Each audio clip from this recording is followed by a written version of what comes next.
Psalm 27 is on the docket today. I hope you're reading through the Old Testament with us right now, and also reading a psalm a day. And if you're doing so, you're up to Psalm 25 or beyond that. We're at 27 today.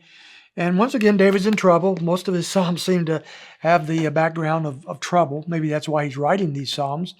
A lot of psalms, a lot of poetry, it's just secular poetry, are come out of a crucible of pain and despair and loneliness and suffering.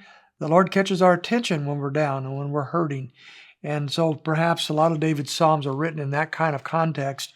27 certainly seems to be, as we look at it together. We find that there's some that want to destroy him. He says in verse 2, when evildoers come upon me to devour my flesh, my adversaries and my enemies, they stumbled and they fell. Though a host encamp against me, my heart will not fear. Though war rises against me, in spite of this, I will be confident.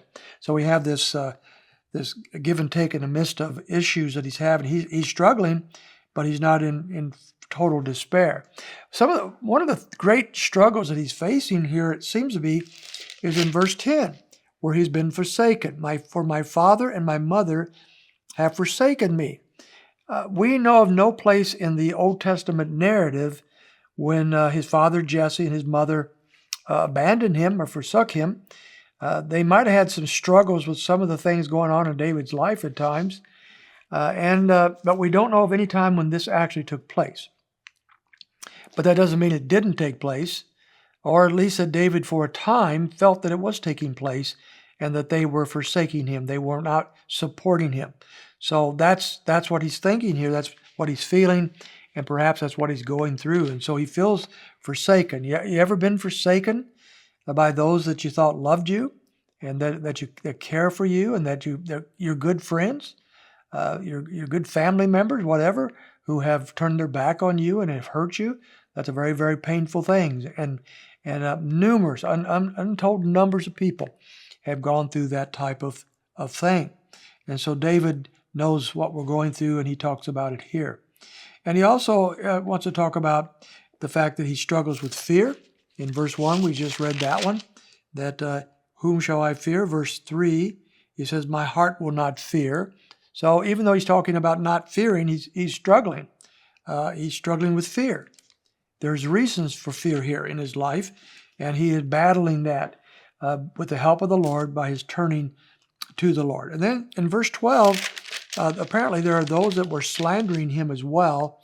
He says, do not deliver me over to the desire of my adversaries, for false witnesses have risen against me, as such as breathe out violence.